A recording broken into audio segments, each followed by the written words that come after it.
Hey y'all, on today's podcast, we're going to show you how to make the 20s your best decade ever. Welcome to the Flip Lifestyle Podcast, where life always comes before work. We're your hosts, Shane and Jocelyn Sams. We're a real family that figured out how to make our entire living online. And now, we help other families do the same. Are you ready to flip your life? All right, let's get started. What's going on, everybody? Welcome back to the Flipped Lifestyle Podcast. This is the last podcast for 2019. This is the last podcast for the decades. I don't even know. What are the teens called? Are they called the teens? I have no idea. I have no idea. I think the tens? It's the tens. Maybe the tens was like 1 through 10, but this is the teens. So it's the last show, either way, of the decade and the year. And we're really excited. We're bringing you a solo show today of just me and Jocelyn. We call it a solo show, even though it's a couple, but there's no guest here. It's just me and Jocelyn. But we wanted to wrap up the year and wrap up the decade with you guys. And we wanted to help you guys not only look back at the last 10 years, but we wanted to teach you how to make the next 10 years, the 20s, your best year ever. And doesn't that sound so old-fashioned, like the 20s? I was telling Shane I feel like I should put on my flapper dress or something. Right. Yeah. As a history teacher, when I hear the 20s, you know, I used to be a history teacher in high school, and all I can think about are flappers and gangsters and, you know, all of the turmoil that led to the, you know, nonsense and the Great Depression and all this stuff. And now we are the 20s. And my kids were asking us the other day, Isaac and Anna were like, the 20s sounds really old. So, like, are people in the 2080s going to think we're the old people? And we were like, yes, you are the turn of the century babies. You will be like, it's like how we look at people that came out of the Civil War, basically. Or like if somebody was born around 1900, like we think that's really old, you know, so they'll be the old people, I guess. That's totally us. That's totally us. Yeah, I was thinking about, too, how the decade, it doesn't really seem like a new decade to me. I don't know. Like, it feels like when I was growing up in the 80s and 90s and even around like the year 2000, it seems like there was more of a big deal about a decade. I don't know. I can remember sitting there. Okay, this is going to date me for real, but I can remember listening to the radio countdown of the best songs of the decade. That's amazing. Trying to tune it in on your FM dial instead of just pulling up Spotify or whatever. My life was about as exciting then as it is now, so... That was like the best time of the year, though, to listen to something, because you could also drop a blank tape into the tape recorder and you could hit record on all your favorite shows. And by the time you were done, you had like the perfect mixtape for the girl or the guy of your dreams. And you had like the top 100 songs of the decade. But then the DJ would talk in it. You're like, oh, I missed it. I got to listen to that guy for the rest of my life. So. And like some of the millennials are listening to this going, what in the world are they talking about? Man? What's a tape, bro?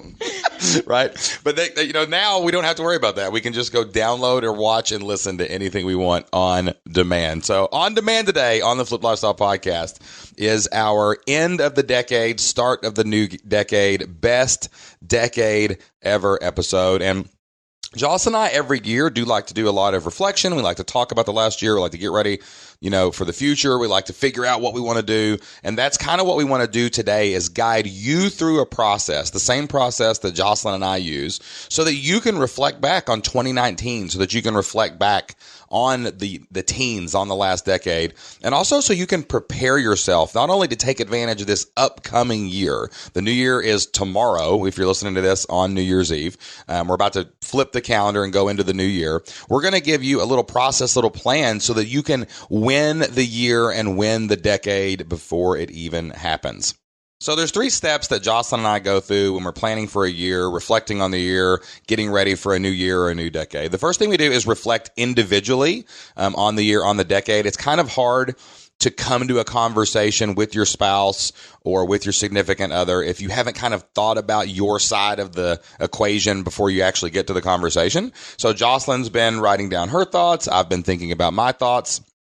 And then we come together. Step 2 of the process is we talk. We actually get together. We're doing this live right now. Jocelyn's got all of the questions prepared, but we have not actually talked about any of these reflective questions or any of our planning questions. We're going to do this live on air so you can see kind of how it works. And then the third step is defining the process, defining what you want to achieve next year, defining what you want to achieve in the next decade. How are you going to win the year and the decade before it even happens? So it's a 3-step process. us reflect individually, talk to each other, and then define and get on the same page about what you want to achieve. And Jocelyn has prepared 10 to 15 questions that we're going to go through, that we ask each other, that we listen to each other when we give our answers to.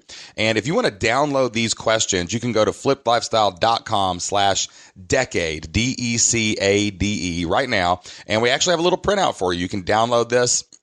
You can go through them individually yourself. You can talk about them with your significant other, your spouse, and then it will help you define exactly what you want to achieve in 2020, what you want to achieve in the next decade, and it will help you get there because you're going to be able to go into the new year tomorrow with a plan. So we've got a little handout for you guys. It's over at flippedlifestyle.com/decade. You can download that right now, 100% totally for free. So if you're driving right now, if you're in the gym, you don't have to take any notes. You don't have to do any of that. You can just go to flippedlifestyle.com/decade and you can get all of the questions and plans that we have for you right there. And we also have a special discount for you guys. If you are not in the Flip Your Life community, if you have never taken that step toward building an online business, growing an online business, and creating a better future for your family, we want to help you make 2020 and the 20s the best decade in the year of your life. We have a 50% off discount right now for our annual plan in the Flip Your Life community. That's over at flippedlifestyle.com/decade. So you can go there, you can get the free resource.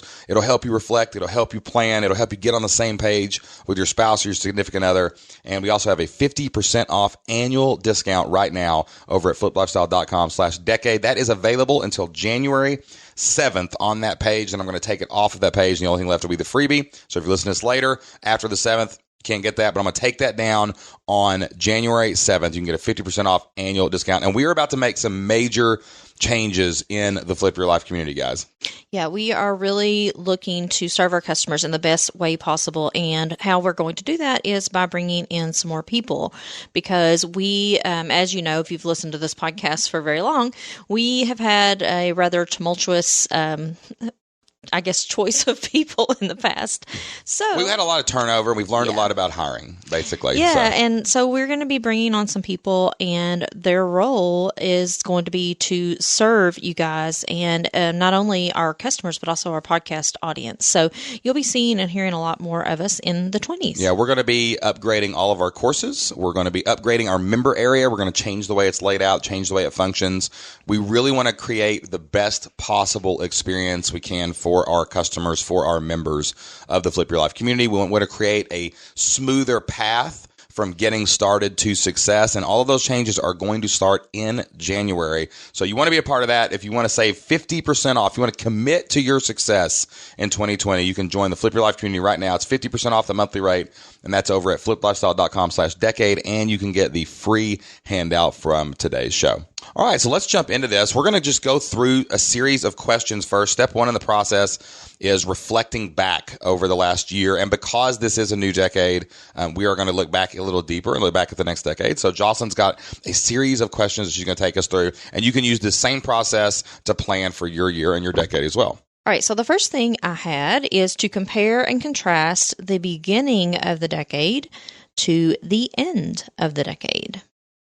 So if we think about where we were, I guess at this time 10 years ago, so December 31st, 2009, we were living in a rental house. We had just moved over to this area of the state, and we were living in a rental property.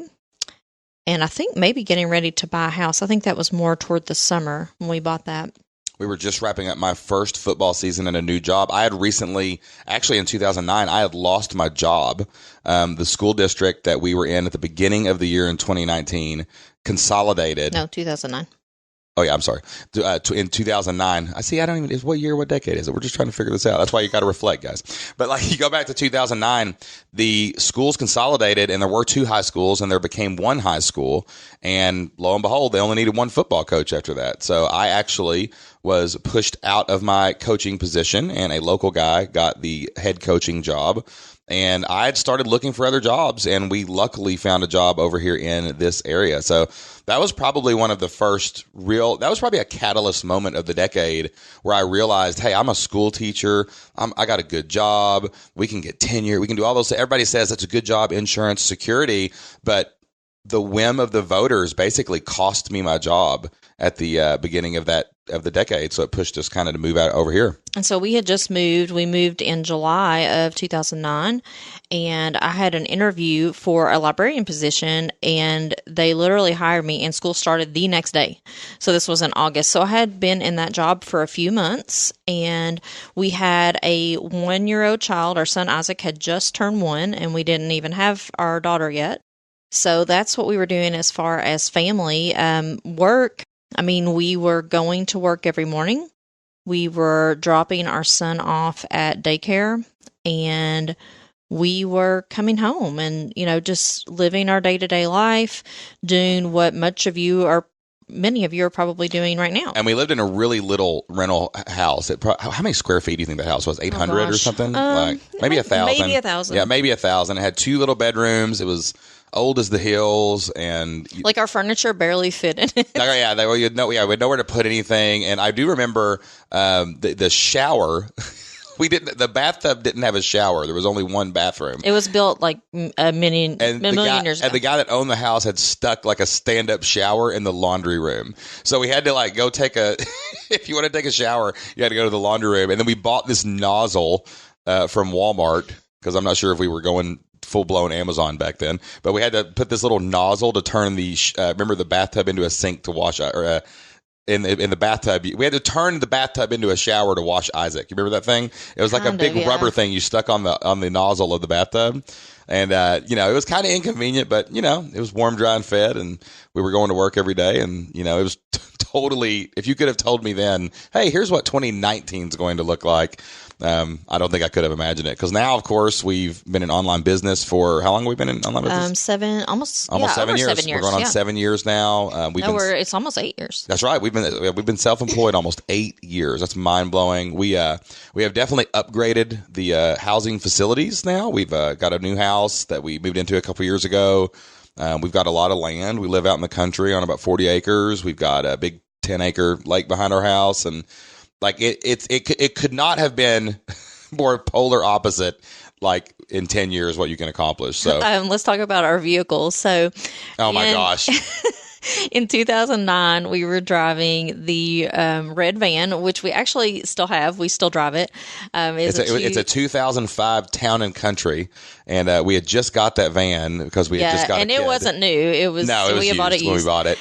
And then we still have it because now we tote our dogs around town in it. That's what we use it for. That's what we call the dog van. That's the dog van.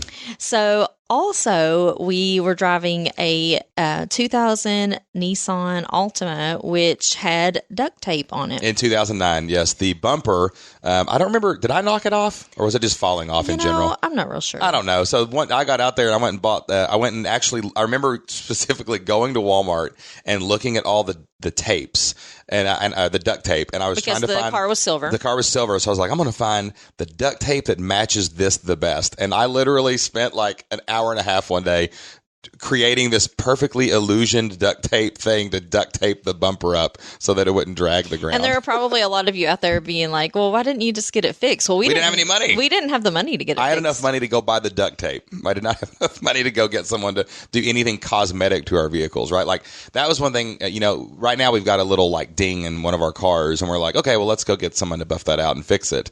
And I remember back then, like 10 years ago, we could have never, if something cosmetic happened to one of our vehicles, it was just, we had a dent in the car or we had a scratch on it because there's no way we could have afforded to go and do anything that wasn't mechanical and get you to work kind of thing.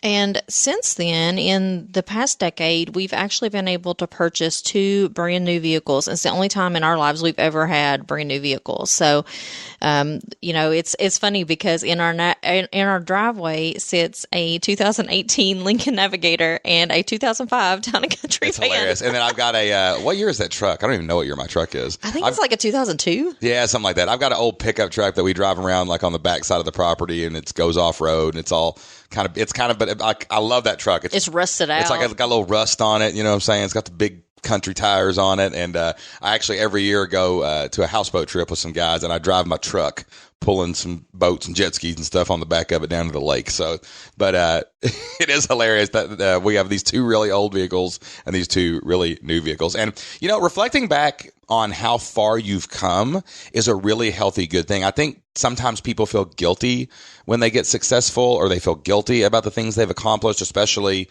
maybe if they've got friends or family that haven't accomplished, you know, what they're doing. And it's hard sometimes to give yourself credit. We always look back and see the bad things, and we'll talk about the bad things too. But we've really come a long way from 2009 to 2019. And if you don't look back and reflect on where you were and kind of laugh at it and say, man, we used to drive rusted out, duct taped cars. And we kind of still do. We kind of still do, but we're kind of redneck. We're rednecks. You know what I'm saying? So like, we kind of like that a little bit. But, you know, we got to have the dog van and the pickup truck. But then we've also upgraded to brand new vehicles. And, you know, our house now is 5 times bigger than what it was when we first, you know, in 2009, a decade ago. And you've really got to say, hey, I've accomplished a lot. And you have to look in the mirror and say, you know what? You've accomplished a lot. You got to look at your spouse and you've got to say, dang, we have gone a long way, because if you don't, you'll never see the forest for the trees. So this question, look back at 2009. See how far you've come down to 2019 is really, really important, because there's only a couple answers. Things are better, things are the same, or things are worse. And I would guess that a lot of things in your life are probably a little bit better. You're older, you're wiser, you've got more experience. You kind of understand how the world works now, and you can go forward with that knowledge and that wisdom, and you can make even bigger and better things happen. If things are worse, it's okay to acknowledge that, so that you can move forward and say, hey, this is the decade that they're actually going to get better. I was listening to a podcast the other day, and a guy said something so profound, it blew my mind. I almost pulled over when I was driving my car. He said, the average human only gets 7 to 8 decades. So if you're in your 30s, you're in your 4th decade. If you're in your 40s, you're in your 5th decade. Like, you may be going into your 5th, 6th, or 7th decade right now. And life is short. You don't get many of these. So as you think about the new decade, give yourself credit for all the good things that you've done in the past decade, and use that as fuel to go into one of the few remaining decades you've got left, and really grab onto that and go do something about it. And we don't say that to like bum you out and be like, oh, well, I only got 3 decades left. Turning this podcast off. Right. You know, it's time for my midlife crisis. Here we go. Right? We're here, and we said this so many times, because we want you to make a change in your life, to make your life better. And, you know, if you don't have many decades left, and listen, I'm right there with you. I turned 40 in just a couple months. Then now's the time. Like, what are you waiting for? Maybe you've been listening to this podcast for, you know, we've been doing it over 5 years now. Maybe you've been listening to us, and, you know, you fall into the, it must be nice camp. Well, yeah, it is nice, because we took initiative and we got it done. Yeah. Or maybe you're looking back and saying, man, I've really accomplished a lot. I want to keep going. I want to build that momentum. Great. Go do that. But just take stock of what you just did the past 10 years and use that as fuel for the next 10 years. Okay, so that's the first question on our decade checklist. You can find that over at flippedlifestyle.com/decade. If you want to download all of the questions that we're going through today, this is the process that Jocelyn and I use, not only for our for the decade, but we're using this to ask you for the year as well. But we're going to go ahead and keep it in the decade theme for this episode. But you can use this to look at 2019. You can look at this for the last 10 years from 2009 to 2019, and you can use it to plan a better future. So go to flippedlifestyle.com/decade, and you can download all our questions now. Now we're going to check out our second question. Okay. So the next thing that I have down is, what is the most important thing you learned? So this would be sort of like the most important educational thing you learned. So this is like the biggest lesson we've learned in the last decade, basically? No, that's more of a mindset, which is the next you mean question. Like a skill kind of deal? Yeah, like what's the most important skill or, you know, thing that you've learned that you put into practice, I guess you would say? You know, I think the most important skill that I personally have learned over the past 10 years for sure is copywriting.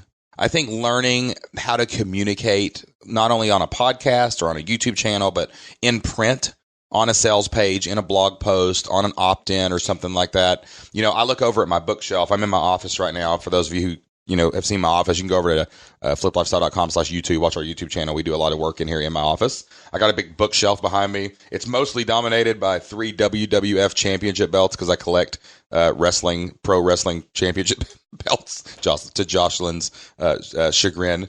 But I got a lot of books, and I look over there and I see these books, and probably 40% of the books on my bookshelf are about communication. They're about just communicating better with people. Everybody gets caught up when they're starting an online business or a membership in how do I build a website and what do I do this and what do I do that. But your entire online business is basically communication, whether you're communicating in audio, whether you're communicating in print, however you are communicating, it is 100% going to be a really important skill to be copywriting. So that is probably the most important skill that I think I have learned in the last 10 years.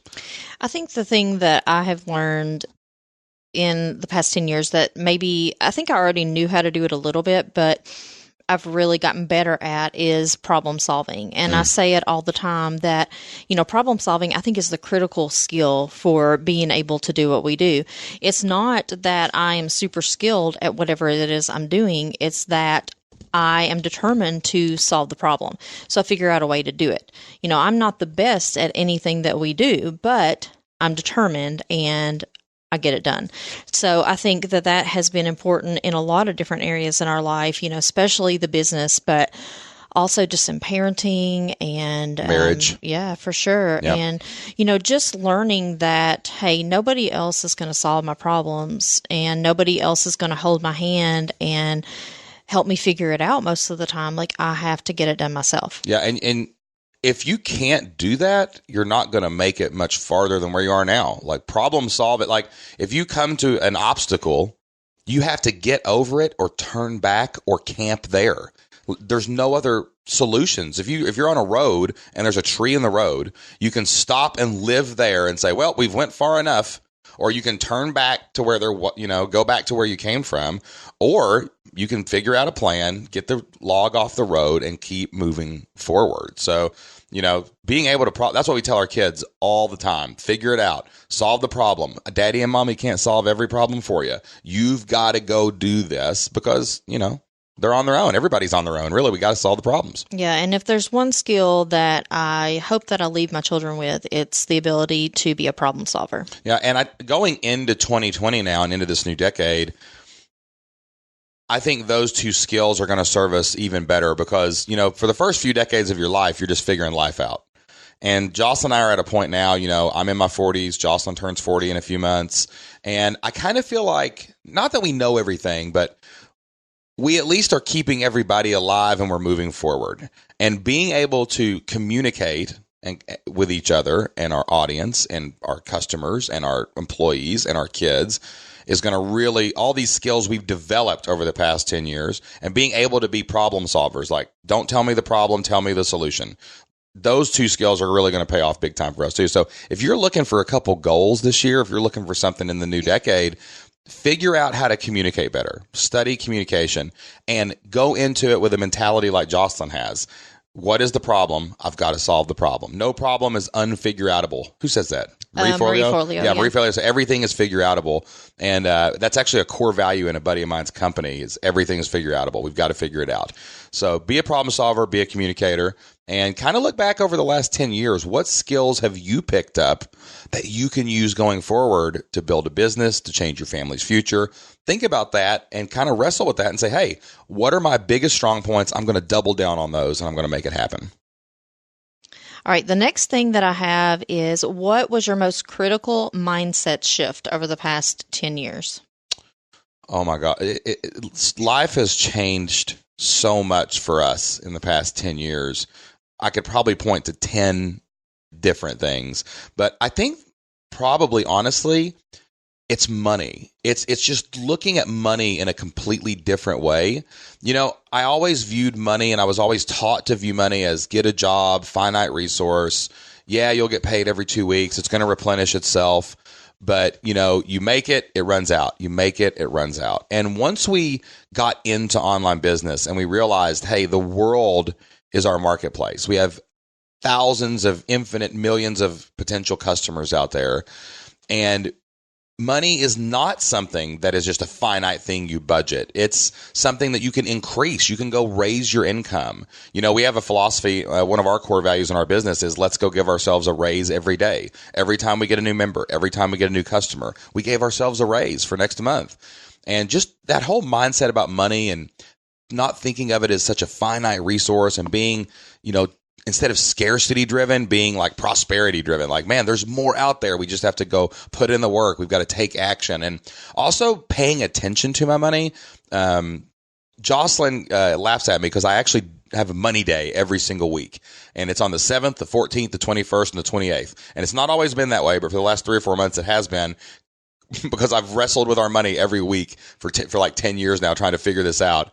And just paying attention to money and how money really does drive everything. Not something as, you know, that you worship or something that you always chase. Like, you know, we're very balanced with how we see income and, you know, goals with money and things like that. But money really does make the mission.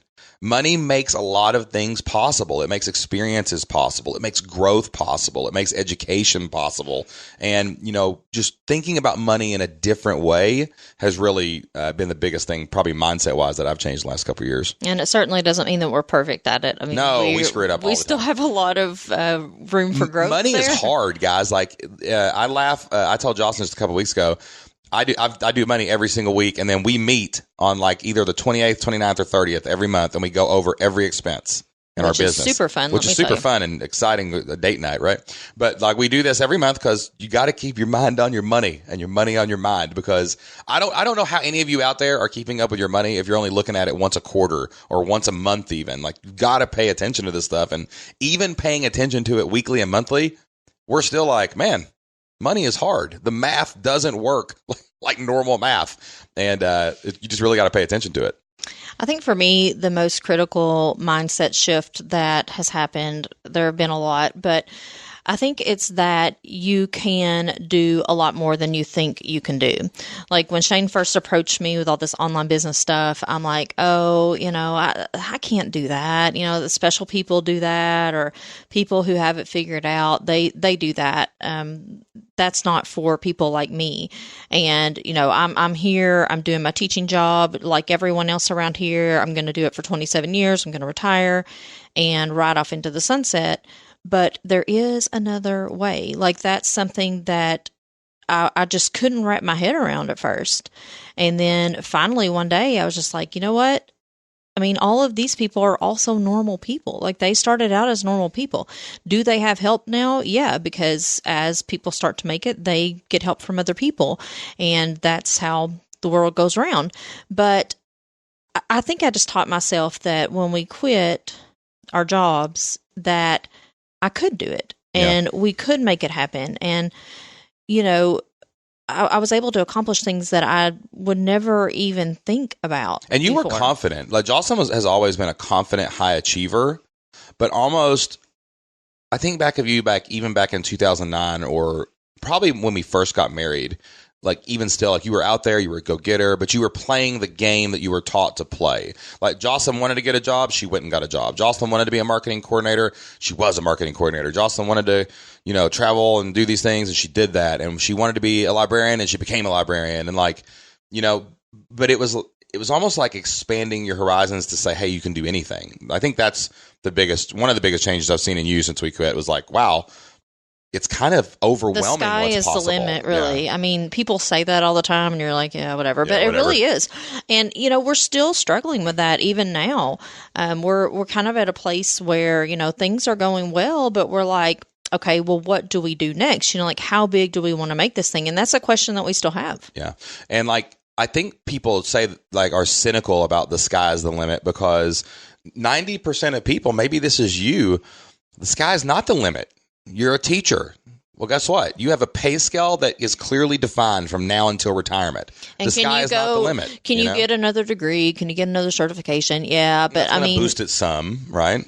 Or maybe you're in the corporate ladder and you're like, you know, I don't have the office politics to get me to vice president or president. Like, so the sky may not be the limit for you right now. And that's why we're so passionate about helping people find and use, the key word there is use, their God-given talents, to create income for themselves and their family, to go out and pursue a career that you really can go after whatever you want and the sky's the limit, or to be self-employed and your business can grow as big as you want to. We have a awesome member of the Flip Your Life community recently who she's been running her business now, star success story in our community, an amazing person.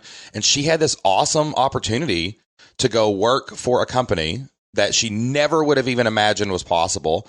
And it was going to make probably double or triple what she had ever made in her life.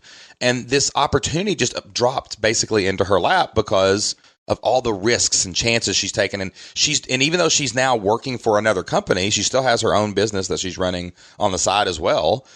All these opportunities, the sky's the limit for her because she started doing things and taking chances. And, you know, if you're locked in right now in the last decade, you have felt like you've been on an escalator and you can't get off the escalator. And it's just slowly moving you a little bit higher and higher. And you want to just go outside and climb up the side of the building and get to the top faster. Like, it may be something that you need to look at. Where are you planted right now that's preventing you from looking up and saying the sky's the limit? The sky really is the limit, guys. You can make infinite money online if you go out and do it. And I would say probably, honestly, about 50% of that battle is convincing yourself that it's possible. Yep. And it's hard. I know it's hard. I had to do it 7-8 years ago. I had to make my mind up that, you know what, we can do this. If they can and do we it, will. I can do it. Yeah. We actually have 4 podcasts coming up in January. So I'm going to go and plug these right now real quick. But our next 4 podcasts that are coming out after you hear this, our first person on is going to be Jennifer Bradley. She's been on the podcast before, and we're going to be celebrating her 1,000th member. She just started a membership 2 years ago, and she's already grown it to 1,000 members. Our next podcast is going to be about a Flip Your Life community member named Ben Landers, and he's celebrating his first 6-figure year. And then the next 2 podcasts will be Teresa, Chris and Ivy, and both Chris and Ivy are a couple that work together, and Teresa has her own business. They have both crossed the $250,000 mark in their business. So these are normal people in normal businesses. These are not, life coaches or speakers on stage. All of those people are just regular folks with spouses and kids and normal concerns. Who were gifted with an extraordinary talent, and they're sharing it with the world, and they are being paid for it. Teresa literally sells wool. And helps people turn wool into statues. Like, they make crafts out of them, and she's created this amazing business out of it. So, if you are stuck right now in the last decade and you're like, wow, I've done a good job. I really did a good job the next decade, but I want to go into 2020 thinking the sky is the limit, then you need to go do something right now to make that happen. We would not be sitting here podcasting in your ears if we had not said, 7-8 years ago, that could be us if we just were to go out and take action. Again, if you want to go through this process, if you want all of these questions, head over to fliplifestyle.com/decade, and you can download today's questions, and you can go over them with yourself, with your spouse, and you can start planning for next year as well. All right, next we're going to jump over to the most memorable adventure. So our biggest adventure, I think for me, can I do 2? Can I do 2? I guess I'll allow it. We went to a lot of really cool places, but I kind of compartmentalized them into 2 different ones. One, Joss and I went to a 5-star couples-only resort in Mexico called Secrets Acamal, and that was probably the best trip I've ever been on in my entire life because it was just relaxing. The beach was perfect. We had amazing food. Everything was just awesome. It was just so cool. And that was something that never could have happened in our old life. That would have been probably a once-in-a-lifetime trip. We could have done it when we time. Retired. We would have saved up until we were 60 years old, and we would have went to this trip one time. Okay, so that was just mind-blowing to me what was possible. And then the second one was a similar trip. We took our kids to Jamaica, and we went to Beaches. Was it Beaches Negril? Yeah. Yes. We went to Beaches Negril. It was the most beautiful place I'd ever seen in my entire life. It was the most beautiful beach. The people were amazing. The food was incredible. And the sunsets were picture perfect every single night. And that one really stands out to me because we got to take our kids. We got to take Isaac and Anna Jo to another country, to another culture. We took them to a local school, let them meet local school children. and see kind of how people in other countries lived. And it was just another experience that would not have been possible if we had not started our own business and we had not went out and chased our dreams and tried to make things happen. This one's hard because we've been on a lot of adventures. We've been to Disneyland like 6 times. That's Disney World. Or Disney World. I'm sorry, the one in Florida. I don't know. What was yours? Oh gosh. I mean, we've done so many things. It's hard to really pick just one, but if I were picking one, it would probably be beaches in Jamaica. That one was just awesome. And we're comparing this to like Asia. We've been to Asia. We've been to Korea. We've been to the Philippines. Like, we've been all over the country. Like, I don't know, like, but like that Jamaica was spectacular. I just love Jamaica. Like, I would go back tomorrow. And also, I would say probably the Philippines, because I had never been to Asia before. It was just completely different than anything I've ever been to. We met some of our friends that we still talk to this day at that conference that we went to in the Philippines. So I would say those two for me, kind of a business and a personal. Yeah. And it's funny where the road takes you when you start walking down the road.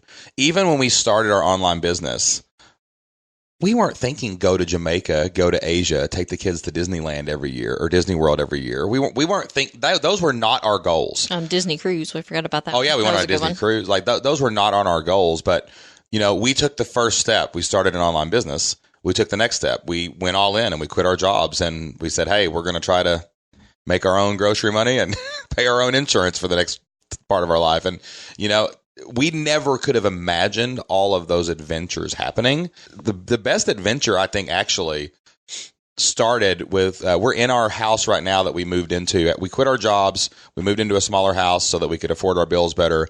And in 2013, I remember sitting on a couch right here in the living room in our robes, drinking coffee and tea. And that kind of is the adventure that we went on. Like, it has been an adventure every single day since we've been self-employed and online business owners. So that kind of was the start of all of this. If you couldn't isolate it to one trip, it's just the adventure of being self-employed. It's different every day. You never know what to expect. You never know what your goals are going to be for the next part. You never know what's going to happen. You never know what your customers are going to do. You never know what your audience is going to do. And so just, I guess the adventure of being self-employed is actually where I would actually settle on. Yeah, I don't know. I'm so thankful for all of it. I never would have imagined that we could have done most of the stuff that we have done. So it's just really cool to look back on it and just be really grateful for the experiences that we've had. Yeah, our kids have been on like 20 airplanes, and they're in their first decade of life. In the last decade, our kids have been able to fly like 20 times. I think Isaac's been to 5 countries now, and Anna. Counting the United States, but they've been like to 4 other countries, and it's just been an incredible decade. I don't even know where the next decade could possibly take us that we've not been to yet. So it's gonna be amazing. I don't know. It's going to be exciting to find out. All right, this is an interesting one. What would you do differently if possible? I think the only thing that I would probably do differently from a business perspective is get into memberships and recurring revenue faster. We were in business for 2 years, I think, and we were living launch to launch. We were selling, courses and things like that. And I really wish that we had discovered, hey, go get, 1,000 people to give you $50 a month. Like, just do that. Like, that's all you got to do, because it would have created more stability faster, and it probably would have opened more doors for us quicker to be able to do it that way with hiring and stuff like that. So I think that would probably be the only thing I would change, is to out of the gate have memberships instead of try to sell one-off courses and stuff first. Yeah, I think for me, I would probably work more on my mindset of playing bigger, because I feel like right now we are sort of still playing a little bit small as far as, our growth and hiring people and all that type of thing. So I'm still working on that mindset. It's not something that is easily overcome for me. So I think that I would have worked harder on that. So what would playing bigger have looked like? Okay, so we quit our jobs. Like for people out there who are just starting out, even like, okay, say we're just starting our website. Like, what would that have looked like playing bigger, Well, I think just imagining something bigger. I think that where we were as teachers, like quitting our jobs was the thing. But then when we accomplished that rather quickly, it's like, okay, well, now I have to wrap my mind around something that I don't even understand. Yeah. Like I We're knew, not taught to do this, basically. Yeah, I knew what it would look like to quit my job. I knew that I wouldn't have to go with someone else's timetable anymore.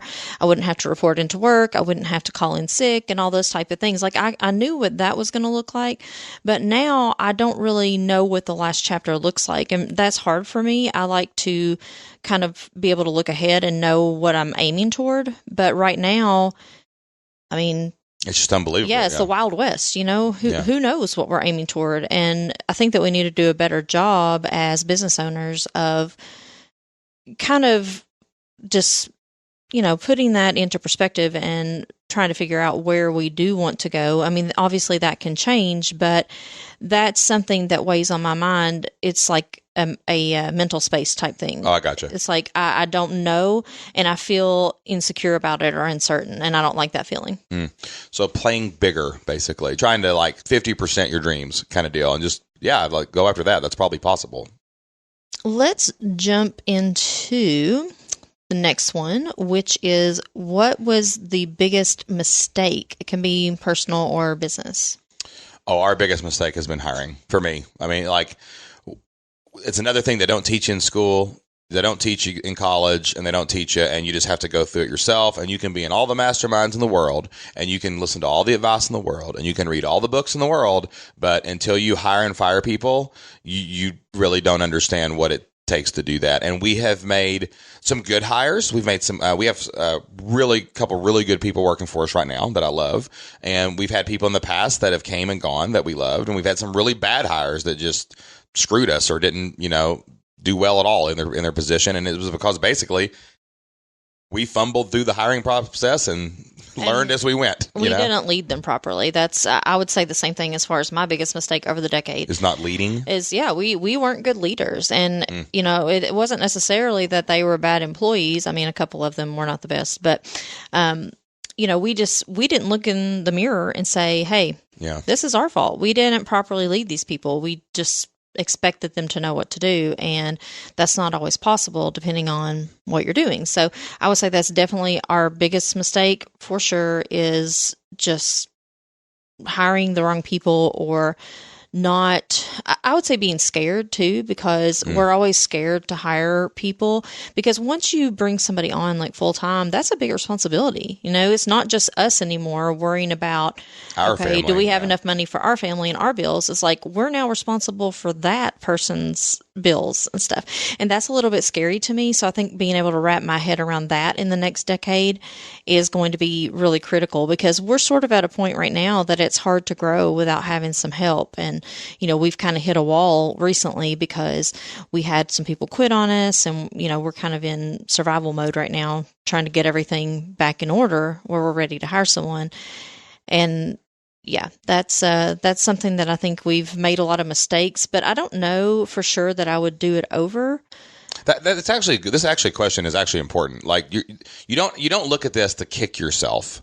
It's like, what did you learn from the mistake? That's the next thing. I learned to have a rigorous hiring process with detailed expectations going into it. And I think you learned, hey, my job has to change from just running the business to leading the business. And we've started reading books about leadership. We've started reading books about hiring, and we're applying that knowledge to the wisdom that we picked up from the mistakes. Yeah, I definitely wouldn't do it over. I mean, we've learned so many things, and the good thing about making a lot of mistakes is that you learn what you don't want. I can make you a list a mile long of things that I don't want in someone that works with us. So that is, some good experience and knowledge that we've gotten out of all this. And, no matter what you do, people are unpredictable. So you can go through the most rigorous hiring process ever and still get somebody who's not a good fit. It happens.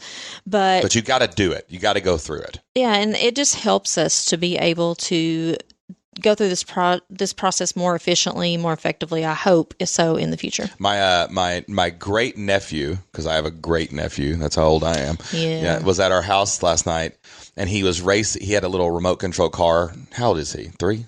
Yeah. Yeah, he's 3 years old. So, he's a little kid. He's running around. Well, there's 3 drawers underneath of our entertainment center, and the top one was open. And his race car went under the thing. You know where this is going. You know where this is going. And he went over, and he reached down to pick up the car from out from under the console. And when he stood up, he just cracked his skull. I mean, right. Poor little guy. Right against the thing, straight down. Daddy runs over and gets him. But what was funny was, I noticed him later on. He was riding the car again. He walked over and he looked right at that drawer, and then he walked away. Like, he learned his lesson, even though it hurt really, really bad. And so these mistakes hurt, and they're hard, but they really make you better. They're very expensive. I would say we've easily spent 6 figures on hiring mistakes in the past probably 2 years. So, it's just part of the deal. And I'm looking back at my mistakes, and I'm saying, hey, I'm going to learn from them. I'm going to get better from them. And that's what's going to, maybe your mistake is I started my website and didn't finish it. Or, man, I sold a few things and then I got busy. Like, maybe you've got some other different mistakes. The only thing you can do is correct them. So why not just make this next year, the time you're going to correct all these mistakes? Yeah. And it really comes down to a mindset. It's like, we could look at each other and say, hey, we're really bad at hiring. Let's just never hire anyone again. Well, that's the tree in the road again. That's fine, yep. But how are we ever going to grow and meet our goals? We're going to cut that tree up and figure it out. That's what we're going to do. All right, so it goes back to problem solving. Solving problems. How are we going to solve the problem? So, yeah. All right, let's talk about our biggest parental wins and fails. Ooh. Parental wins and fails. All right. So I'll say for me, a win would be that our children, most of the time, we read the Bible to them in the car on the way to school. I think that's a pretty big win. We're not 100% consistent on it, but we do it enough where, I feel like that they're getting some good information, like on the way to school. We try to pray with them. I'm really proud of that as a parent. Yeah. And that's one of those things we have, like everyday drills. Like when I was a football coach, you had EDDs, you had everyday drills. It's like not results oriented and not outcome based activities. So we practice blocking every day. We practice tackling every day. And that was when the kids started school, that was one of our EDDs. Like, hey, look, if we keep a couple books in the car and we read to them every day. And usually it's 2 minutes, 5 minutes. What's cool is we've started letting our kids read to us because they can now, they're both getting older. They can read better, and we're letting them read the stories and the verses and stuff out loud. So that is pretty cool. I think my biggest parenting win probably is developing a calmer attitude and more empathy, because our son struggles with really severe anxiety, and I've had to take off all of the things I thought I knew about being a guy and being a man and being a father and say, hey, I've got to really look at this from his side of the story, and I've got to really think about what he's going through. And this is not something that I can just say, suck it up, which is probably for the first couple years, it was suck it up, get over it, be tougher, and I was like, this isn't working. So just learning that I've got to tailor my parenting to each kid, because Anna Jo is totally different. She's just in your face, passionate, explosion of emotion at all times. And sound like anybody you know? Right. She's like a rocket that goes up in the air and explodes, and then she's just back to normal and she's moved on to the next thing. So it's a totally different vibe with her as parenting Isaac. So it's like being able to figure out both kids, that probably took me 5 or 6 years, I think, to understand that. And it's also spilled over into my other relationships. Like Jocelyn and I have had the last couple of years have been really figuring each other out more as we get older, as our minds and about things change, and we're growing, we're learning, we have a lot more responsibilities now. Like Jocelyn asked me one day, what did we do before kids? And I can remember back, we would lay on this couch and take naps together and watch we'd have our TV shows, and now it's just there's so much less time because 8 hours of your day is keeping 2 kids alive. So I think that's my biggest parenting win, is I feel like I'm finally starting to get my feet under me, understanding each kid's personality, dealing with them differently, and it's really mellowed me out. I'm not as don't yell as much, and I don't get as mad as much, and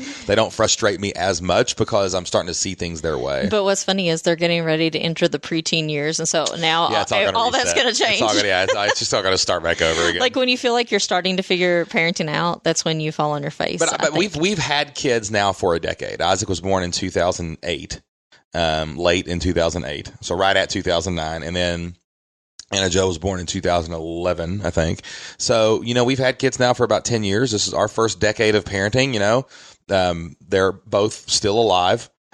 I don't think we've emotionally or mentally scarred them too bad. Their teachers brag on their good manners, so I feel like I'm doing something right. They make good grades. They've got good manners. They're both in sports and doing active things. And, so other than the normal stuff, I think we've survived parenting for 10 years. And what's funny is, I talked earlier about how you only get a few decades on this earth, guys. You get seven or eight, right? That's all you get. We just finished up our first decade of parenting, and we've probably only got one left before they're going off to college. They're getting married. They're going off on their own way. So, the 20s is our chance. This is our last decade of parenting children.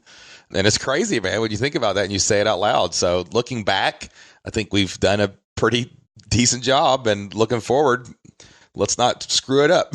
I forgot another win. Another win is that I've recently started reading out loud to the kids. Oh, this is great. This is something that I used to do when they were babies, and then I kind of fell away from it. And recently I started reading Harry Potter. I had bought the illustrated book a long time ago, and I tried to read it to them a couple years ago, but they just weren't mature enough to handle it. And not too long ago, I was like, we're going to get this out and we're going to read it together. And they were both like, no, we don't like Harry Potter. But then I was like, you're going to listen, and, you're going to listen to a few chapters. And if you don't like it, then we'll stop. But they have loved it. They have been very much into it. We're on the third book now. And I've noticed too, they're reading more on their own. They're starting to ask for books. Since Jocelyn started this, they've started reading more. They've started asking to go to the bookstore. We took them to the library the other day and checked out some books, and they've both really been into reading a whole lot more. They're both really tech savvy. Of course, they're in our house all the time, so there's microphones and cameras and YouTube channels and all this stuff. But they've really started getting into reading. And if the best thing we do is, hey, read the Bible and go read books. Solve problems. And solve problems. If our kids can do those three things, they'll probably be all right, no matter how bad we screwed up. So I think that's pretty good. Yeah. And I would encourage you, just on that subject, to read to your kids. Even if they're older. Yeah. Even older kids need to hear fluent reading. It's really important for them. This is the former librarian talking. But I used to read to sixth graders, and they'll tell you they don't like it, but they do. I worked at a middle school once. They loved it when I read to them. So if you're not reading with your kids, maybe consider getting a book and reading it together. If you need recommendations, let me know. I can recommend several different books for different age levels. But anyway, we have really enjoyed reading that together, and I just feel like that's one of the wins. If I don't spend a lot of time with them during the day, at least I get that 30 minutes or so at night when we're reading together. And this is really starting to get super fun, because as we're reflecting and saying these things out loud, I feel this dopamine rush of confidence all of a sudden, because I look back and I'm like, I probably read the Bible to my kids 200 times at least last year, and Jocelyn has read pretty much almost every 5 nights a week, easy, going back as long as it took to read Harry Potter 1 through 3. So, looking back at even the last year and the last decade, it just makes you feel like, man, I am not messing this stuff up as bad as I think I am. You ever feel like that? Like you're just screwing everything up and nothing's going right? But when you look back and say, hey, what are the biggest mistakes I made? Okay, what lessons did I learn? And when you look back and say, what's a big parenting win? What's a big parenting, fail? And you start comparing those. I think my failure was probably just losing my temper with my kids when they were around between 5 and 8, because I didn't know how to be a parent. I had no clue how to deal with these. They don't come with instruction manuals. That's right, little emotional, undeveloped brains. But looking back, even my failures led to the place of, this isn't working. What can work? Another parenting win, I think, for us is going to counseling, family counseling with Isaac, and talking about problems, and getting a third person kind of listen to us, and stuff like that. That's a huge win. But you can't give yourself credit for this stuff unless you talk about it out loud. So, don't just listen to this podcast, guys. Go to fliplifestyle.com/decade and download this thing and do it yourself for a week in the first week of the year, and then go do it with your spouse and talk about it. It might not even be a bad thing to talk about with the kids. We should sit down, Isaac and Anna, and do like one question a day for the first couple weeks in January. Yeah, some people put wins in a jar. So like throughout the week, they'll put like the highlight of the week on a piece of paper and they put it in a jar. And at the end of the year, they get it out and that's read it. Brilliant. We need to do that. Yeah, this so year. we should do that going up on this year. And I mean, just keep it simple, find something from your house, a Tupperware container, a jar, whatever, and just start doing that. And I think we'll do it too, just because it does make you feel a lot better. Like I think before this, I kind of felt like this year was not great, but then I start thinking about some of the good things that happened, and I'm like, it was actually pretty really good. Yeah. So, all right. Yeah. All right. Let's talk about the most influential people that have crossed paths with us in the decade. I have a couple of good ones. So this can be like business friend, whatever. Okay. All right. Well, I definitely have to give a shout out here to Pat Flynn. Many of you have heard our story before. If you don't know that, go to fliplifestyle.com/our-story, and you can hear all about our journey from the time we decided to pursue something else. But, I discovered Pat Flynn's podcast when he was just starting out. I think he was still in the 50s or 60s. His podcast wasn't like it is today. If you've not heard of him, go to smartpassiveincome.com and check out his show. But hearing him and listening to his success story of how he started selling digital products online after he lost his job really gave me a tremendous amount of hope and direction. And if it wasn't for finding Pat's podcast, I don't know if I ever would have been able to connect with a story that would have caused me to take so much action. So got to give Pat Flynn a shout out over the last decade. Like that podcast 100% changed our life. And we've actually been on Pat's podcast now twice. And we spoke at his event recently, so we got to meet Pat and thank him personally for that. And I just don't know where I would be without him. And then probably the next business person that we've met would be James Schramko. He runs a business called superfastbusiness.com. And we met him in person at a live event and bought some coaching from him over the year after that, after we met him, and he really helped us understand the membership model, how to run a membership business, like how to actually be the leader of a community. I think that's probably the biggest thing he taught me was how to lead a large community on scale, which is not easy to do, right? Your first, when you launch a membership site, you're going to get to 100 members. You can manage that. But what happens when you get to 500, 1,000 people? So that was definitely one of my big business people that made a lot of impact on me. And got to give some shout outs too to some guys that I mastermind with. In the last decade, I've made some amazing friends. We've met people all over the country, all over the world that are doing incredible things. But guys like Jeff Rose over at Good Financial Sense, Brian Harris at Growth Tools, Grant Baldwin over at thespeakerlab.com, Joe Nicoletti, Learn Scrivener Fast, Chris Greenwood, my brother from another mother, Manifest. He's a Christian recording artist, and he's got an awesome business called Smart Music Business. Those guys probably have had the biggest influence on me in the last decade, just being friends, and we've been doing life together. We talk about, marriage and, friends and business and kids, and all of our kids are kind of in the same, place. So a lot of those guys, Evan Burse, another great guy, Cartoon Block, he's another good friend of mine, made a lot of amazing business decisions, and talked to that guy a lot. He's been a big supporter of us. But all those guys, and I've probably left off 100 people, but that's one thing that probably entrepreneurship has given us, besides a great income and a great life for our kids and each other. Man, the friends we have now are all entrepreneurs, basically. The people we talk to every single day, the people we've met in the last 5 to 10 years have really shaped who we are now and who we're going to be in the future. And our friends are all over the world. Like, none of those people that I named live in our hometown. Like, they live in Australia and California and Tennessee and St. Louis and Canada. And our network has just grown so big. So, I probably couldn't name all the people that have changed our life in the last couple of years. You can tell who's the extrovert and who's the introvert. All right. I'm sitting over here thinking, I'm like, okay, I'm going to name 2 people, and Shane's just named 15 people. I don't know, man. I people make such a big difference, like in my energy level in my life, that I can't really pinpoint who hasn't made an impact on me. This was kind of hard for me because a lot of amazing people have entered my life in the last decade, and I'm going to limit it to two, though, because these are probably two of the most influential and just amazing people in my life. The first one is my ride or die. Her name's Alicia, and she probably is my best friend in the world. I just love this lady. We started running together on a whim about 10 years ago in 2010, and both of us were wanting to train for a half marathon. We were involved in a local running club, and the president of the running club knew that we were both wanting to run the half marathon, and he said, why don't you guys run it together? And we're like, okay.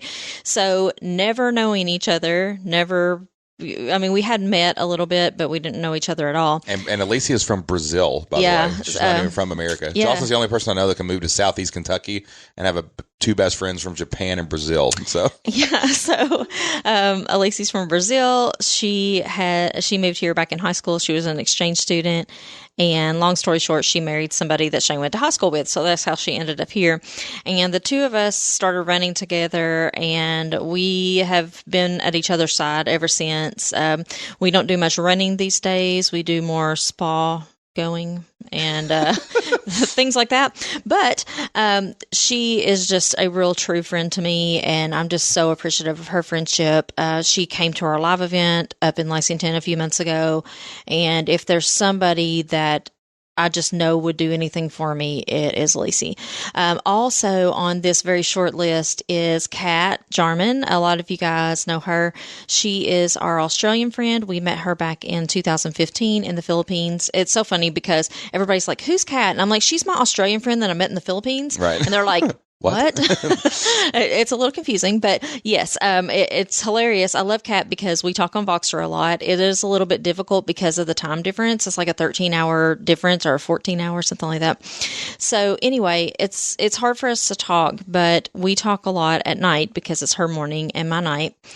And we just talk about a little bit of everything, and she's just a really good friend to me. We talk about business, we talk about life, just whatever needs to be discussed. And I love it because I'll walk around in Southeast Kentucky with Voxer. Sometimes I'll play it out loud, like if I go in a store or something. And it's so funny because people whip their heads around because they hear this Australian accent. But yeah, we're two very unlikely friends. We're from literally the other side of the planet, but I just love Kat. She's somebody who's really special to me. And this question's really important. We could go on and on talking about our friends and all this stuff, but you don't want to hear that. You want to think about your friends, and you want to think about the people that have influenced you in the past 10 years, and think about the lessons that they have taught you. And also, think about sometimes life can get really lonely. As we grow through life as parents, as adults, as business owners, especially entrepreneurship, it feels lonely sometimes. You feel like you're the only person experiencing this problem. You feel like you've got to figure it out, and there's nobody that can help you. But if you'll really sit and wrestle with this question and think, who have I met in the past 10 years? Who was not in my life 10 years ago that is in my life today and is making a significant difference in my growth as a person, as a parent, as a spouse, as a employee, as an employer? Who are these people? And who are your cheerleaders? Who's cheering you on, and who is sitting at the sideline going, you can never do that? Those are the people that you want to distance yourself from, and you want to draw closer to those who are excited for you and want you to have something better in your life. So take stock, right now, going out of the year and out of the decade, and who are the people that have your back? You've probably discovered us in the last 10 years. I hope you know that we are here for you and that we want to encourage you, and you've got people cheering you on for a better future for your family. But who are the other people? Who are the other mentors? Maybe it is a podcast you listen to. Maybe it's a YouTube channel you follow. Maybe it's someone you saw speak, or someone that you met at a live event, or somebody that you talked to online. We have a lot of people in our community, and I bet if they went back, they would say, man, I met these 5 people in the Flip Your Life community forums, and they are my peeps. They are my people now, right? Or maybe you travel somewhere to meet them. That's what we've done time and time again. We make the investment in both time and money, and we travel places to meet people. So take this question and take stock and realize you are not alone. You've made friends, you've found mentors, and you've got all the people that you need right now to go into this next decade and make it happen. All right, so we are coming to the end of our questions. We have just a few more. This one is, what do you hope to accomplish in the next decade? All right, so this is where you start kind of forward thinking, and you want to define what success is going to look like for your business, for your family, for your individual self. This is going to be really tailored, guys, to this question, to your individual story, because, what is our story for the next decade, how we want to win the decade is going to look very different from what if you're in your 20s, maybe you just had your first kid, and maybe you just got married, or maybe you're in your 30s and you're just starting your family, or maybe in your 40s and your kids are starting to, be teenagers, or maybe you're even in your 50s or 60s and your kids are leaving home. This is going to look very different for you, but it's really important to not predict and say, I'm going to accomplish this in 10 years. I have a running joke, and we have a running joke in our mastermind where we're like, you can't predict what 5 years is going to look like. You can just kind of set an aiming point and try to define what you want it to look like, what you want success to look like, and then you move toward that. And I was talking to Shane earlier. I was comparing this to an episode of Frasier. Some of you guys are not surprised about this because I can pretty much compare any moment in life to an episode of Friends or Frasier. Which Frasier is an incredible show from the 90s. And if you haven't watched Frasier, it's on Netflix. It's so good. Okay, anyway. So I was talking about this episode of Frasier where he had gone to the hospital and he was being seen for an injury, but it was taking too long. So he left the hospital, and the guy who was sitting beside him took his spot because the hospital was really busy. They called Frasier Crane. This guy went in for him, and he ended up dying. So long story short, they thought that Frasier had died, and news outlets were starting to report this. Because he was in the story, in the show, he's a famous radio broadcaster. Yeah, and so, it kind of brought him to terms with, I might die someday. Yeah. And so what he decided to do, he's a psychiatrist, so he decided as an exercise, he would write his obituary the way that he would like for it to read. Now, this is a little bit morbid, but it kind of brings this to mind for me is like, what if you were reading your accomplishments in 2030? What would you like for it to look like? So if you're having trouble thinking about this, as how would I you like often to be do, remembered, right? Yeah, like for the last decade, let's not say we're going to die in 2030, but fingers crossed, y'all. Fingers crossed. Yeah, let's say that, we just want to look back, and at this time, 10 years from now, we're going to say, okay, what do we wish we could say? Because if you're someone who has trouble visualizing things like I do, this is sometimes helpful. So for me, looking ahead, of course, I mentioned this earlier, we're going into our last decade of raising children. We ain't having no more kids, y'all. Guarantee that. We're done. But, getting Isaac and Anna Jo to a point of dependence or independence is probably my biggest thing that weighs on my mind and weighs on my heart at all times. Like, I just feel like every day we get up, our job right now is to raise them in the best way possible. And I would feel very accomplished if they were, going off to the college of their choice, or even if they were like starting their own business and they were becoming just independent income earners, learners, and going out there and really being set up good to have the best life possible. I don't want our kids to be dependent on us. I don't want our kids to struggle with anything, but I want them to go out and be problem solvers and really make their way. So I know for the next 10 years for sure, I'm probably 100% focused on them being independent, awesome adults when they leave us. And business-wise, over the next 10 years, guys, we've had some amazing things happen in the last 2 or 3 months in the Flip Your Life community. Massive success stories. We've had our first Flip Your Life community member reach $1 million in lifetime earnings. We've had multiple people hit the 1,000 member mark, which is just mind-blowing. When you think about it, they went out and got 1,000 people to pay them every single month. We've had a couple of people write in recently, and they've hit the $250,000 annual earnings mark. Lots of six-figure earners. And, that is my mission in the next 10 years is just to have as many people find their success story as possible. We have started a couple businesses. We have sold businesses. And, for me, I really wake up and go to sleep every day thinking about the Flip Your Life community and Flip Lifestyle. I think about new podcasts we could do to support the community. I think of new content. Every hiring decision we make is, okay, this person is going to serve the community. This person is going to help us get new people into the community. This person is going to go back and find people that were in the community to join again. So for me in the next 10 years, I'm focused on our kids being awesome and being set up to live an awesome life.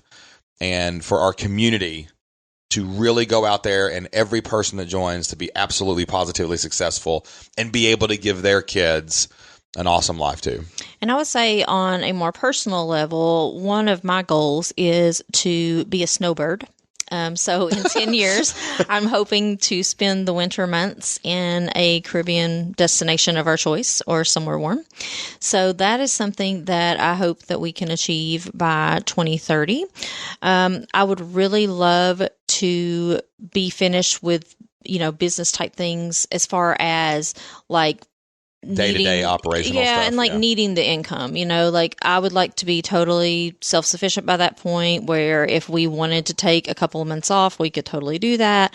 That's something that I definitely want to say by 2030, if not before. So like having more like passive income, maybe like real estate or rentals or... Yeah, and just I think having the people in place where they can serve our customers without us having to be so involved in the day-to-day. I always want to be involved with our customers, but if I want to take a break, I want to feel like I can do that without everything falling apart. Yeah, I mean, I'm going to be 52 in 10 years.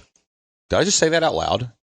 Like, you'll be 50 in 10 years. Well, not quite. I'll be 49. You'll be a spry young 49, my young trophy wife. No, just kidding. But like, man, like thinking about what I want to do in the 2030s, like, I've always wanted to get to a point where I think that's where I want to start like really reflecting and like leaving a lot of legacy type stuff, books, things like that, so that my grandkids, oh my gosh, could we have grandkids in 20 years? I hope not. Not in 10 years. In 10 years, no, not in 10 years, hopefully. But in 20 years, we definitely would. Oh, yeah. Maybe have grandkids. So like being able to start thinking about them and leaving a legacy, that'd be pretty big deal. But we got a lot of work to do between now and then to make that happen, for sure. Yeah, we definitely do. But, we want to continue this domino effect. We want to continue to focus on our customers and do what's best for you and, try not to focus always on what's best for us. And this is something that we actually were discussing earlier today. Shane had some ideas and I'm like, okay, well, how is that best for our customers? Yeah. So, we're going to keep coming back to that question, and that's what we want to do. We want to serve you guys and help you have the most successes as we possibly can. Yeah, this podcast was basically, we were going to do this process together anyway, like go over and reflect over the last little bit and start defining and planning what a win looks like, 10 years from now and even a year from now. Let's talk about a year from now too. That was the decade. So what do you want success to look like in 1 year? I definitely want the right people on the bus. I want a team. I want a small and mighty team in place by the end of this year that is 100% dedicated to serving our people, like to serving the Flip Your Life community, to helping us maximize our talents. You guys are listening to us. We love podcasting. I hope that you get a lot of benefit out of this, but we want to expand the podcast. We want to launch new podcasts that help you in different. I've got some ideas for different things, my newsletter, stuff like that. Like, I want a team in place that's not just a bunch of employees and not just working for us, but they join our team because they are passionate about helping the people in our community succeed. And I want that whole team in place by the end of this year. It's kind of my mission this year is to have the right people on the bus that are going to drive the people in our community on that bus to success. So, yeah. And I would say just tagging on to that, I think that is going to help me to clear some of my mental space. That's one of my goals for 2020 is to feel less heavy in like what I'm thinking about all the time. And, I've made a lot of strides in that area as far as I've been seeing a professional and, I've been taking some medication, which I mentioned before on the podcast, and it's helped a lot. But I think that like with stress and things like that. Yeah, I think with having these people on board, it's going to lighten some of the mental load on me. That's something that I did not anticipate, I guess, about mid-decade is how all of these things were going to affect me mentally. So, my kids growing up and being involved in more things, the business growing and selling a business, and I didn't realize how that was going to affect me. And interacting, I figured it out one day on an average daily basis. I interact literally either through our forums, through email, on our Voxer program where we talk to one-on-one to people. Like we probably talk to, I'd say 40 or 50 people a day about their business, depending on what's happening in the community. And like on days where we have member calls, there's like 20 questions. So in a given week, we have the mental load of 100 other business owners, 200 other business owners on us.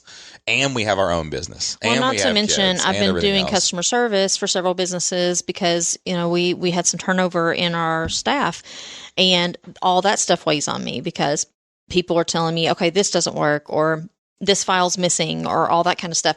And, people can tell me that, and, I could tell Shane that, and 5 minutes later he'd forget, but I don't. Like, I carry that around with me for the next 5 hours, the next 5 days, and I'm really looking forward to having some people to kind of share that mental burden with, so that I can be at my very best and be able to do some forward thinking instead of constantly living in today. So really our year is just team. It's just, that's what we're really focused on at the Yeah, same so time. we're basically just building an infrastructure and processes so that we can make this thing even better. Yeah. Like, it's been pretty amazing so far, but we want to make it better for you guys. So if you guys also too, one of our goals with our team is we're going to have a lot of job opportunities and things like that during the new year. And we would love to pull from our community, from our audience, for those. So make sure you're following us over on our Facebook page and make sure you are on our email list. You can actually join the email list at flippedlifestyle.com/decade. If you want to go opt in, get these questions, you can use them with you, your spouse, planning your future, reflecting back on the past 10 years. And we will be putting these out pretty soon. Yeah. We're going to be hiring in January. We are going to be hiring 1 or 2 people in January, definitely hiring 2 people in the first quarter. So we would love to hire from our community. We would love to give you guys the opportunity to work with us, work with our community, work with us on the Flipped Lifestyle podcast. And if you go and download the Decade Planning Guide over at flippedlifestyle.com/decade, it will put you on the email list. So keep an eye out for that in the email list. Keep an eye out right here. We'll talk about it on the podcast as well. We will also be talking about it over on social media. Okay, so I just have a couple more things. The first one is, this is just sort of rapid fire. When I look back at the decade, the one thing I'll remember is quitting my job. Yeah, that's what I would say too. Yeah, just that I will never, that moment when we were sitting on that couch and we were in our robes and you had a cup of tea and I had a cup of coffee and we just looked at each other. Like, what are we were doing? Like, what is going on? And I remember texting a buddy of mine. He was in a professional development for 8 hours on the day that we quit. And he was like, I hate you. But it was like joking. But I will never, that moment, that ranks up there with us getting married and our kids being born. Literally is the day. Yeah, I would say that's definitely the biggest thing that happened last decade. I wanted to throw in a couple of other things too. Of course, our daughter was born, which is amazing. She was born in 2011.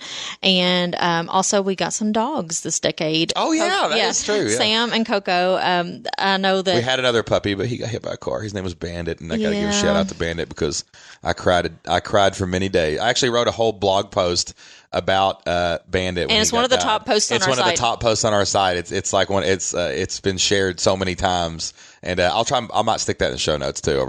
But yeah, Sam and Coco. We have Sam is a yellow male Labrador Retriever, and Coco is a chocolate female Labrador Retriever, and they are just amazing. I have not had a dog in many, many years, and I don't think Shane ever had a dog. I had a dog briefly when I was a kid, but we got rid of it. Yeah, and so they have just brought a lot of sunshine into my life in a very hard time for me. The past few years have been a little bit rough for me, and they make me happy every single day, so I'm just really thankful for them. Yeah, I don't think I could ever live without a dog again. I really don't know if I could ever do that. So, and finally, what is your biggest advice for people who are wanting to make a change in the next decade? So this would be a great question, for your spouse. Y'all could talk to each other about how to make that. Jocelyn and I will share stuff like this from time to time, like, hey, how can we make this better? How can we do that? Personally, from us to you, my biggest advice for making a change for you and your family's future is to actually start something.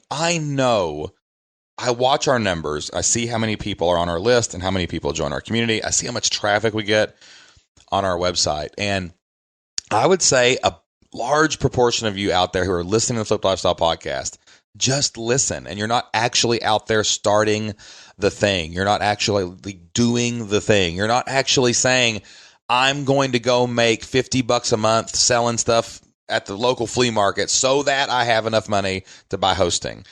And just doing the thing and starting now is what's going to take you like where you want to go in 10 years. You know, I look back at 2009, 10, 11, 12.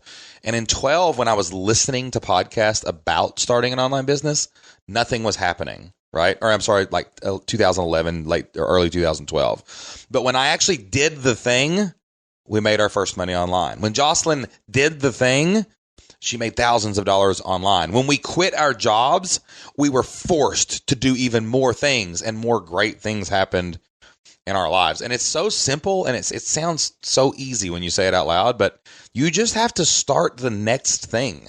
That's how a business works. Like everything we're doing, like for us, it's start the next thing. Guess what we have to do? Post a job listing. That's our next thing. Like in the next week or two, I've got to get the first job listing posted, and then we have to start taking applications, going through them, and start interviews. That'll be the next thing. So I would say right now, like, you know what the next thing you need to do is. If you don't know, you need to go over to fliplifestyle.com/flipyourlife, come to the community, and we will show you what your next step is. But you've got to do the next thing. Just do the next thing, figure out what the next thing is, and then do the next thing. And those things will add up over time into something special. Okay, and just kind of piggybacking off of that, this isn't the actual advice that I was going to give. I'll get to that. But you have to make up your mind to do it. A lot of you are blaming other people. So maybe you've joined our community before and it didn't look the way you thought it should look. And so that's the reason you quit. No, the reason you quit is because you gave up on yourself. That's right. So you hit that log in the road and you turned back. And the reason I know that is because we have dozens of people who have made it. Like, we're getting ready to go over their stories right now. Yeah. So it's not our fault. It's your fault. Just like we needed to look in the mirror when it came time to knowing who was responsible for our hiring mistakes. It wasn't necessarily the employees. It was because we were bad leaders. And we did this like taking radical responsibility for your life, right? Knowing everything's not perfect, but doing it anyway, is another huge thing that I think we do now that we probably didn't do 10 to 15 years ago. Is we try to look at every problem as, what did I do wrong and what could I do better? How can I control this problem? How can I fix this problem? Because it's really easy to point the finger at someone else and say, oh, you know what? I posted a question in the community and Jocelyn didn't answer it for 26 hours. So, or like to say, well, I want to start an online business, but my spouse just isn't supportive. Or, oh, well, you know, I heard this one just the other day. I almost reached through the computer screen and punched somebody in the face. They said, well, you know, my kids are really busy right now after school, and it's hard for me to find time to work on my business. I'm not sure too many kids are busier than ours. I guarantee it. Jocelyn picks our kids up at 3:00, and I don't see her sometimes till 9:30. Most nights. Because we are running kids all the time, every time. So and we run a massive business. Actually, we run multiple businesses. We have 3 different businesses. We're running 3 companies. We have rental property. We have our own life, and we have our children's stuff too. So I promise you, our day is full as yours is. But being able to take radical responsibility and stop making excuses is going to really change the game for you and your family next decade. And we want to help you. You know, we're not telling you these things to like shame you or anything like that. We want you back. If you've been in our community before and maybe it didn't work out for whatever reason, like, come back. We want you back. We've had so many people leave and come back. And, you know, we've had people just recently say, I've been all over the internet. I've looked at other people's training. I've looked at other people's coaching packages. And yours is the best. And I keep coming back to yours. Because it's the best. It really is. Like, we personally created this. When we started the Flip Your Life community and we started the Flip Lifestyle podcast, we looked down and said, what do we wish we had? What was the step-by-step process that we actually went through to quit our job? And how could we turn that into a course that people could follow? People with kids, people with jobs, not, you know, sorry, millennials, not 28-year-old millennial people who are on a beach in Thailand living on $6 a day. But or check out my collection of Lamborghinis. Yeah, right. Whatever, none of that stuff. Like, what about real people who had kids, had stuff to do? How could they do it? And that's what we created. And we've watched dozens and dozens of people quit their jobs, make more money than they've ever made in their life, by doing what we tell them to do in the Flip Your Life community. And solving problems, looking in the mirror and saying, what am I doing wrong? Not what is wrong with this course? What is wrong with this community? Whatever. Okay. And that would be my advice to you, is just to be a problem solver, work step by step, and look in the mirror and figure out what is being done. So think about, what do you want to be saying 10 years from now in 2029 what do you want to say that happened in the decade? Do you want even a year from now, what are you going to be looking in the mirror and saying? Because like we quit our job in 13 months. That would be January. Like if you started now, that would be January or February of 2021. You should be quitting your job. Like it's possible. It's 100% possible. If you believe it and if you do the thing. So that's what we want to leave you with. Just know that we are going to be making this community even better. It's pretty amazing right now. We are going to be making it even better. We are not satisfied. We want it to be the best community on the planet for family-focused entrepreneurs. We're making critical hires with our customers in mind first. We want to know what is going to make this amazing for our customers, and we want you to be a part of it. So head over to fliplifestyle.com/decade. You can find our free download, and you can also get an amazing deal on our community. Yep, we're going to have a 50% off on our annual plan right now at fliplifestyle.com/decade. You can get 50% off the monthly price right now if you head over there. So you're going to get your free resource. It's going to help you look back at 2019. It's going to help you look forward to 2020. It is a tax deduction. Today's December 31st. That's right. If you get it in today, right now, tax you can write deductible. that off your taxes. All right. So head over there right now to fliplifestyle.com/decade. And we want to leave you with, as always, we're going to wrap this show up with a Bible verse. Jocelyn and I get a lot of our inspiration and motivation from the Bible. We've, we actually get some criticism and some hate mail from time to time.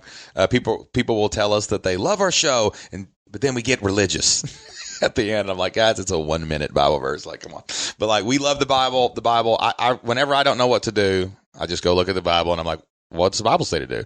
And usually I can find an answer in my business. The Bible talks so much about money and business and everything else. So we wanted to leave that. I was actually going to, I told Jocelyn before we started, I wonder what Proverbs 2020 is. We're going into 2020 and 2020 is an amazing Bible, but I bet there's a Proverbs. Yeah, he was like pumped to find 2020. I was like, man, I hope this is a good one. So I pull up Proverbs 2020. It says, if someone curses their father and mother, their lamp will be snuffed out in pitch darkness. And I thought, that is not what I want to leave the podcast. Yeah, we kind of didn't want to leave you all with that thought for the end of 2019. Dark and brooding note. But anyway, so I went over to Psalm 20. It's 2020, so we're going to go with Psalm 20 verses 1 through 5. Thought this was a great verse going into the new year, really inspirational.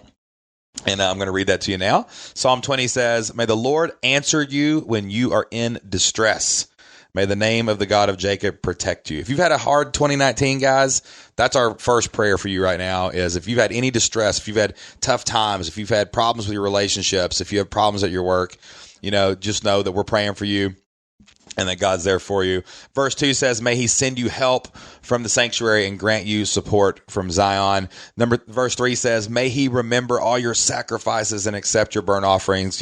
Listen, sometimes in business, we know that it takes a lot of sacrifice. We know you got to and sometimes you don't see those results right away. Maybe that was your 2019. You made the sacrifices. Just know that they're not in vain and that they are going to pay off for you. Verse 4 says, may he give you the desire of your heart and make all your plans succeed. Verse 5 says, may we shout for joy over your victory and lift up our banners in the name of our God. May the Lord grant all your requests. And that is our prayer for you guys. That is what we are hoping for you in 2020, in the next year, in the next decade, that you go out and do those things and that you know that you're not alone and that when you find that victory, we're going to be there to shout for joy and to be there right beside you the whole way. And we pray that all of your requests for 2020, all of your requests for the next decade, all of your goals, all your dreams, all those things are going to happen. So tune in next week. We've got some amazing inspirational, motivational success stories coming up. I cannot wait to share these stories of real Flip Your Life community members with you. We got a lot of surprises happening on the podcast. They're going to be coming up in the first quarter. We're talking about making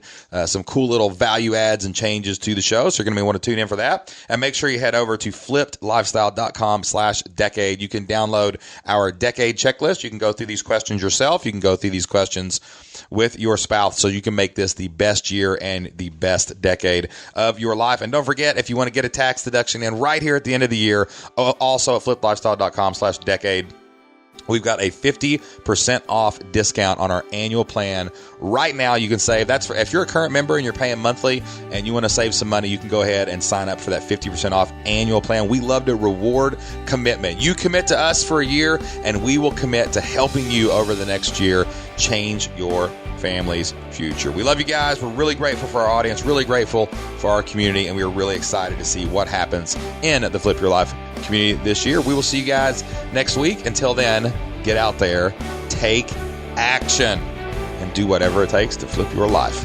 Bye.